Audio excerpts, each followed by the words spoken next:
Wake up call आहे की स्वतःकडे दुर्लक्ष केल्याने फक्त शरीरच नाही तर आत्मविश्वासही हळूहळू हरवतो, पण अजूनही वेळ गेलेली नाही.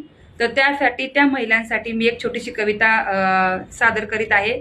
घरातली परी पण आरशात हरवलेली, सगळ्यांची काळजी घेता स्वतःला विसरलेली, स्वयंपाकघरात झिजते पण स्वतःसाठी थांबत नाही, शरीराचं ओझं वाढतं पण प्रश्न विचारत नाही.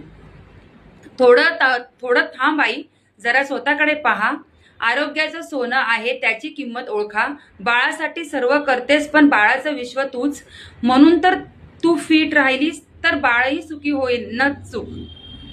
फक्त 30 मिनिटं स्वतःसाठी राख, नाहीतर शरीरच उद्या टाकेल आवाजाचा आक्रोश.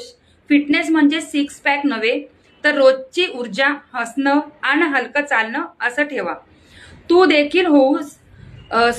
देखील होऊ शकतेस फिट मॉम. वय, जबाबदाऱ्या काहीच नाही थांबणार तुमचं स्वप्न. सुरू कर आजपासून, हळूहळू का होईना, पावलं पावली बदल घडेल जसं उमलतं फुल क्षणोक्षणीना.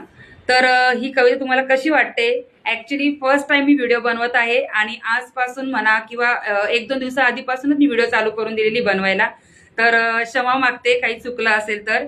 तर ही सुरुवात हळूहळू मला प्रोग्रेसकडे नेणार आहे. तर सगळ्यांची क्षमा असावी.